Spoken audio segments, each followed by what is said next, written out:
नमस्कार, जय हिंद दोस्तों, आप सबका स्वागत है हमारे YouTube channel daily OPS pension news. इस चैनल पर आपको ओपीएस पेंशन से जुड़ी तमाम खबरों के बारे में बताया जाएगा। तो हम आपसे निवेदन करते हैं कि अगर आप हमारे YouTube चैनल पर पहली बार विजिट कर रहे हो तो चैनल को सब्सक्राइब जरूर करें, पास ही में लगी बेल आइकॉन को ऑल पर कर दीजिए ताकि हमारे आने वाली हर वीडियो आप तक पहुँचे सबसे पहले।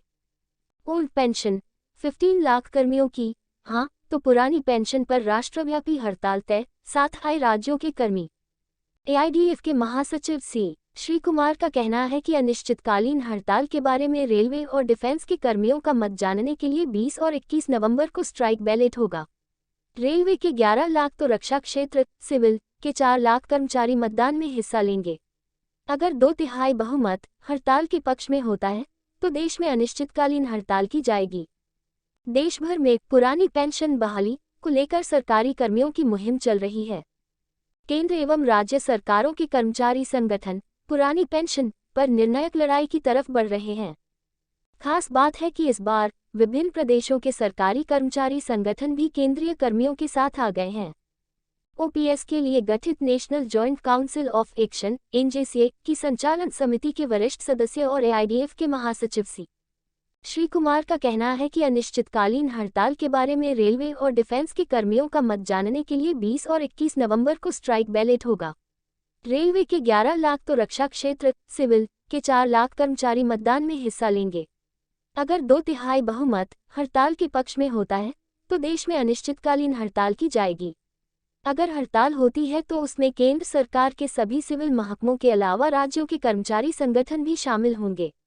शीर्ष बॉडी की बैठक में होगा निर्णय। गुरुवार को श्री कुमार ने बताया, पुरानी पेंशन के लिए 20 और 21 नवंबर को स्ट्राइक बैलेट कराने की सभी तैयारियां पूरी हो चुकी हैं।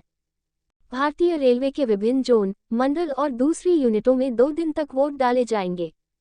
करीब 11 लाख कर्मचारी इस मतदान में हिस्सा लेंगे। रेलवे कर्मियों ने ओपीएस पर राष्ट्रव्यापी हड़ताल के पक्ष में अपनी क्या राय दी है, वह नतीजा 2-3 दिन बाद घोषित किया जाएगा।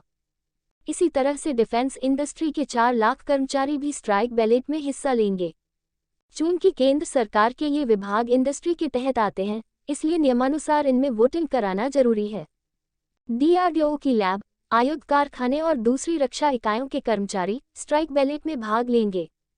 रक्षा क्षेत्र की यूनिटों के स्ट्राइक बैलेट का परिणाम 21 नवंबर की शाम तक आ जाएगा। रेलवे का परिणाम 2-3 बाद मिलेगा।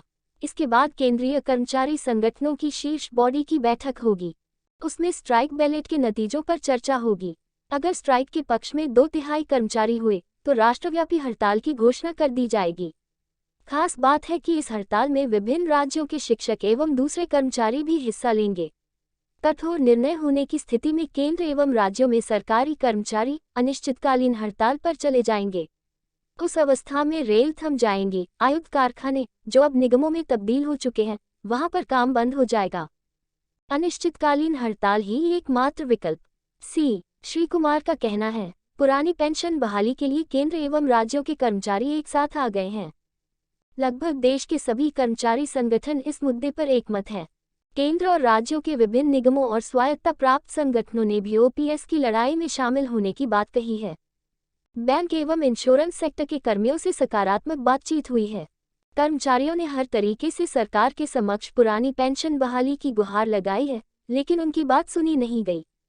अब उनके पास अनिश्चितकालीन हड़ताल ही एकमात्र विकल्प बचता है। 10 अगस्त को दिल्ली के रामलीला मैदान में देश भर से आए लाखों कर्मियों ने ओपीएस को लेकर हुंकार भरी थी। कर्मचारियों ने 2 टूक शब्दों में कहा था कि वे हर सूरत में पुरानी पेंशन बहाल कराकर ही दम लेंगे। सरकार को अपनी जिद छोड़नी पड़ेगी।